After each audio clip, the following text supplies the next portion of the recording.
On February 3, 2023, a freight train operated by a major railway company derailed near the outskirts of East Palestine, Ohio. The incident resulted in the tragic loss of life and property damage, as the train was carrying hazardous materials that caused a massive explosion and a raging fire that lasted for hours. Despite the severity of the incident, the mainstream media's coverage of the East Palestine train derailment was limited, leading to accusations of bias and neglect. The lack of coverage of the East Palestine train derailment by the mainstream media was seen as yet another example of the selective coverage of events by the so-called woke American media. Critics argue that the media's focus on certain issues, such as social justice and political correctness, has led them to overlook significant events that have a direct impact on people's lives.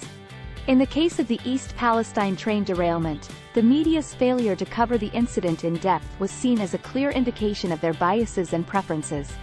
Many accused the media of ignoring events that do not fit their ideological agenda, leading to a lack of coverage of critical issues that affect small-town America. The response from the community in the aftermath of the train derailment was a testament to the resilience and strength of small-town America.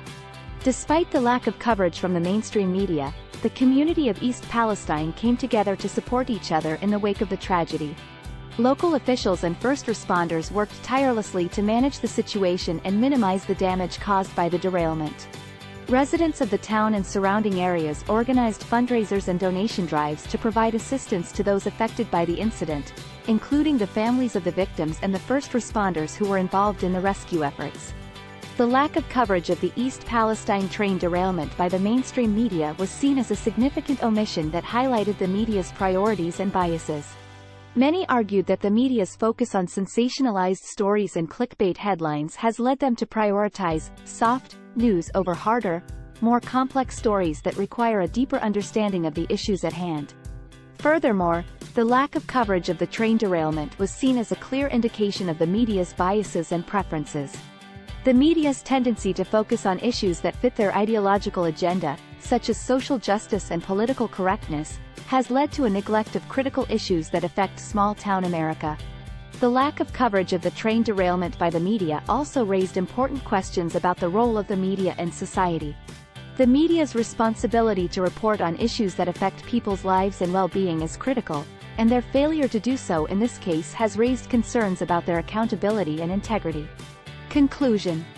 The lack of coverage of the East Palestine train derailment by the mainstream media highlights the media's priorities and biases, leading to accusations of neglect and bias.